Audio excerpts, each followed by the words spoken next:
If Western governments are actively supporting a genocide, which is live streamed every day, after 2 years, it is hardly surprising that some highly disturbed individuals might react to that by doing something as disgusting and outrageous as the attack in Manchester. The main cause of anti-Semitism at the moment in the world today is the fact that the Israeli state claims to represent all Jews and is committing a genocide in Gaza in the name of all Jews. Israel has the Star of David on its tanks, on its planes, while it is killing women and children in Gaza. It's stirring up anti-Semitism all the time. But as the son of a Holocaust survivor, I do know something about anti-Semitism, and I take it very, very seriously. I think it's so important that Jewish people speak out against what Israel is doing.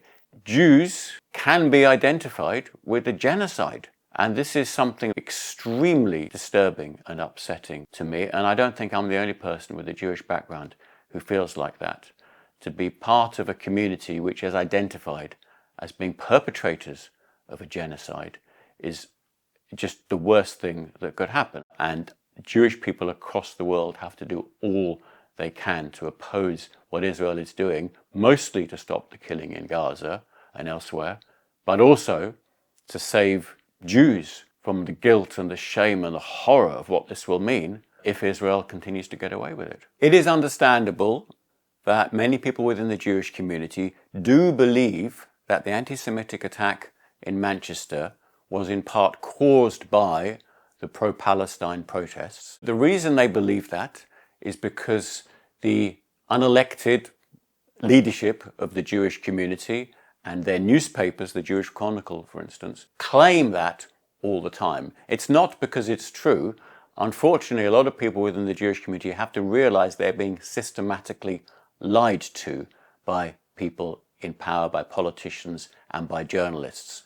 Traditionally, Jewish people knew they were being systematically lied to because for centuries the establishment was anti-Semitic and came out with all sorts of nonsense, and Jewish people, being alienated from the rest of society, were able to see things more objectively. This is why some of the greatest thinkers in history have been Jewish, such as Karl Marx, Freud, Einstein and others, and we need to bring back that critical understanding back into Jewish communities as we had in the past.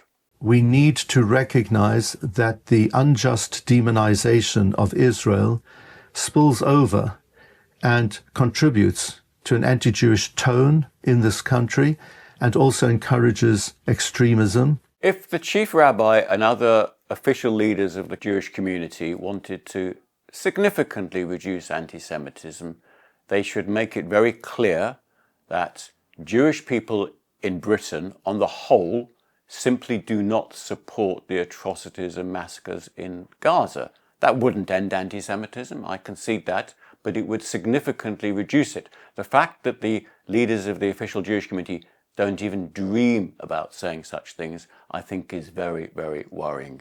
It does rather suggest that their main concern is to defend the Israeli government, not to defend and protect Jewish people in this country.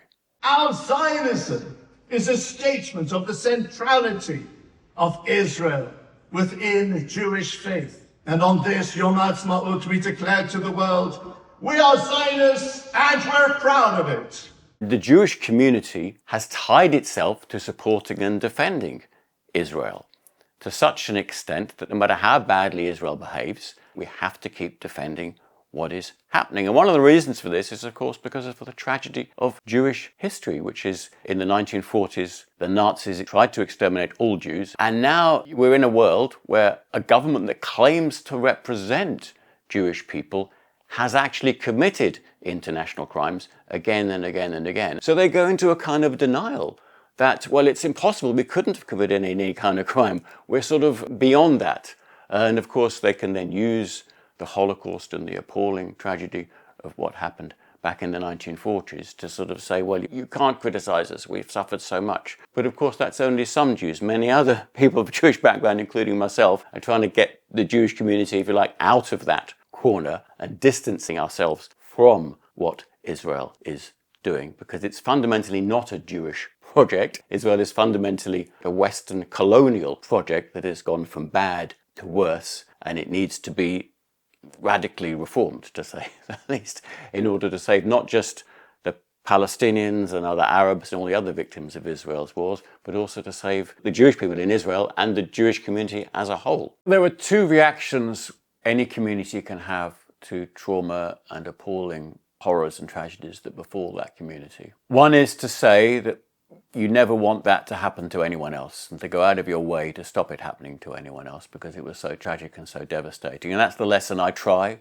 to learn from my father's experience, that genocide has to be stopped and should never be, we shouldn't even go in the direction of genocide and war crimes under any circumstances. But there is another way of reacting to such horrors, and that is to say, well, because we suffered so terribly, nothing can compare to our suffering, and therefore you shouldn't have empathy for other people.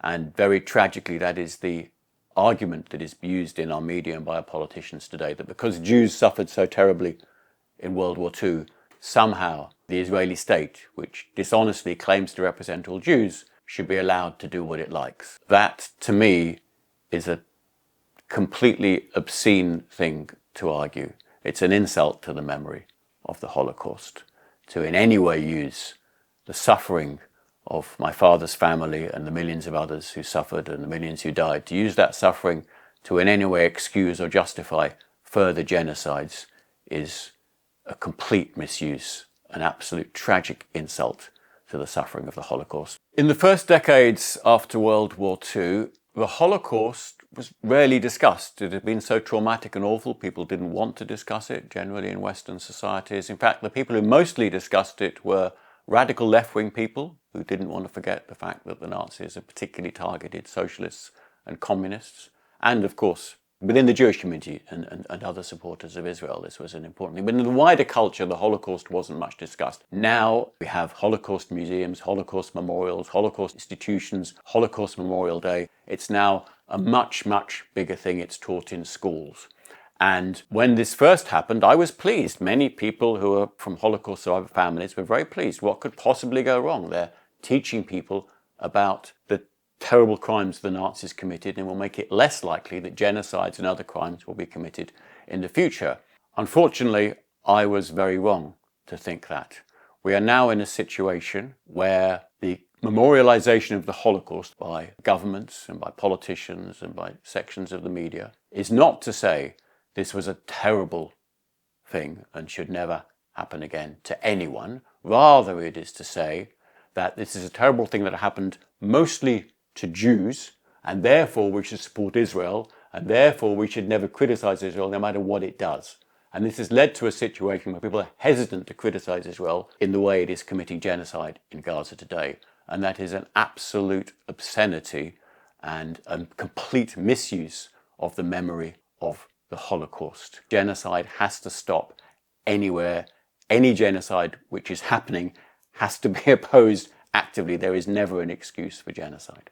My father was a teenager in a big industrial town in Poland, Łódź, in 1939. The Nazis invaded. Within a few months, him and his family had been forced into an area, a small area of Łódź, which then became the ghetto, where they were deprived of food, of clean water, of medical care. Within a year, my father's mother and his brother had died of disease.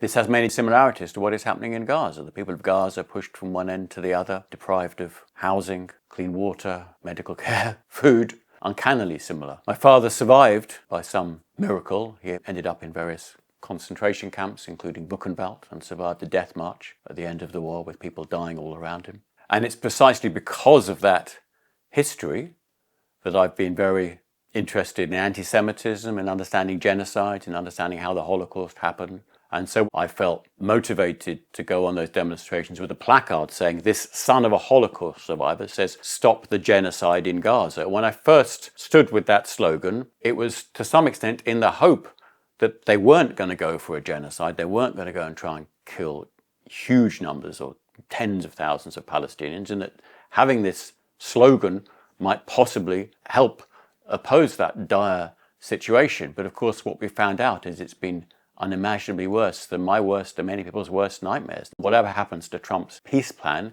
it looks like the people of Gaza are going to be left there to rot in hellish conditions, without shelter, without decent healthcare, without enough food, and probably still being bombed. In other words, in conditions, in some respects, quite similar to what my father survived in the Łódź ghetto. It's absolutely terrifying in this day and age that genocidal, Nazi-like policies are being implemented by a Western ally.